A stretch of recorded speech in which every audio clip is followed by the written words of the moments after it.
Well, thank you very much, Chair Whitehouse, for holding this really important hearing. And I think it's important to remember that Social Security and Medicare are a promise that we make to our families that when you work hard, the benefits you earned will be there for you when you retire, and then if you have a disability, you're not left on your own.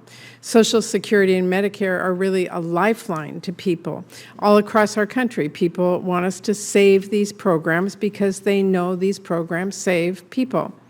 But in the long term, they are in danger, as we have heard, if we don't take action to shore them up.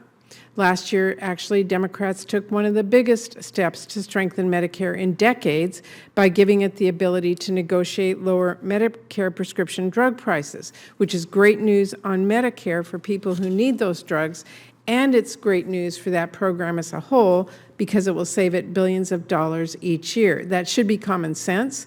And I was disappointed when we passed the IRA that so many Republicans stood with Big Pharma and voted against that bill because it was important on many accounts.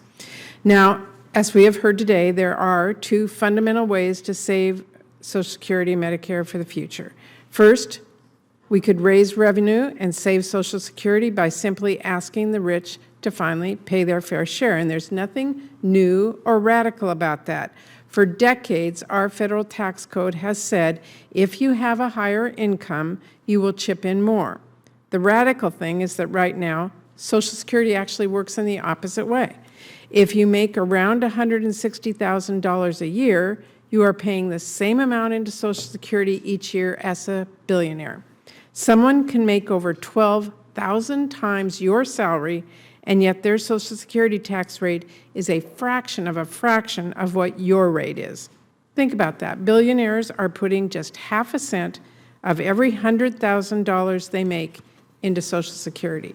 It should be totally uncontroversial to suggest that we find ways to increase Social Security's revenue in order to extend its solvency and to make the system a little more fair.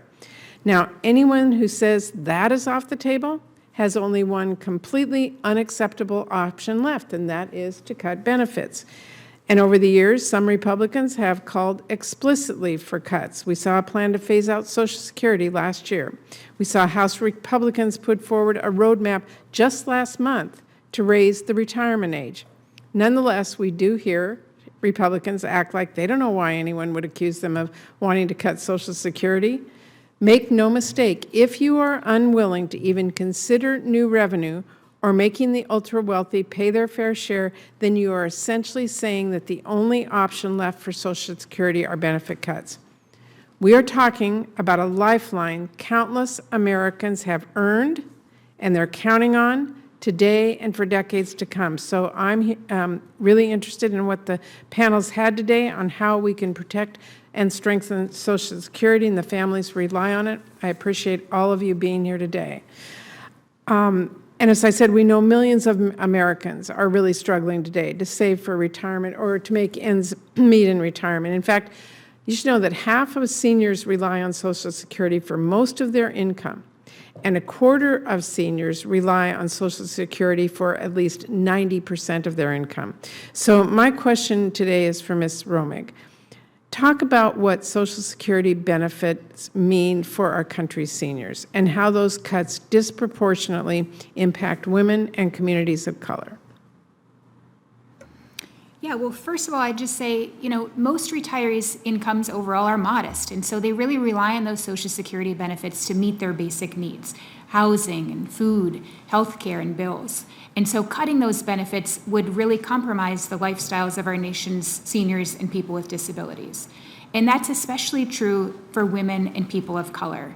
Women tend to earn less over their lifetimes, have smaller retirement savings accounts, and in addition, they tend to live longer. And there are features of Social Security that make it especially important for women. The progressive benefit formula that means they get a more generous share of their earnings replaced. The spouse and survivor benefits that go almost exclusively to female beneficiaries. And the inflation protection that ensures that the value of Social Security keeps up with the cost of living over even a very long retirement.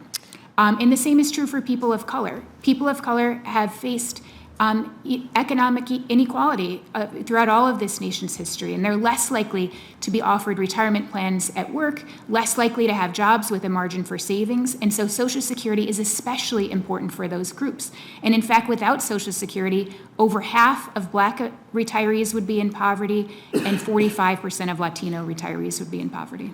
Thank you very much for that answer. Mr. Chairman, thank you for having this hearing. I think it's really important that discussions about Social Security focus on solutions that actually protect our seniors and make sure they receive the hard-earned benefits that they worked decades to receive.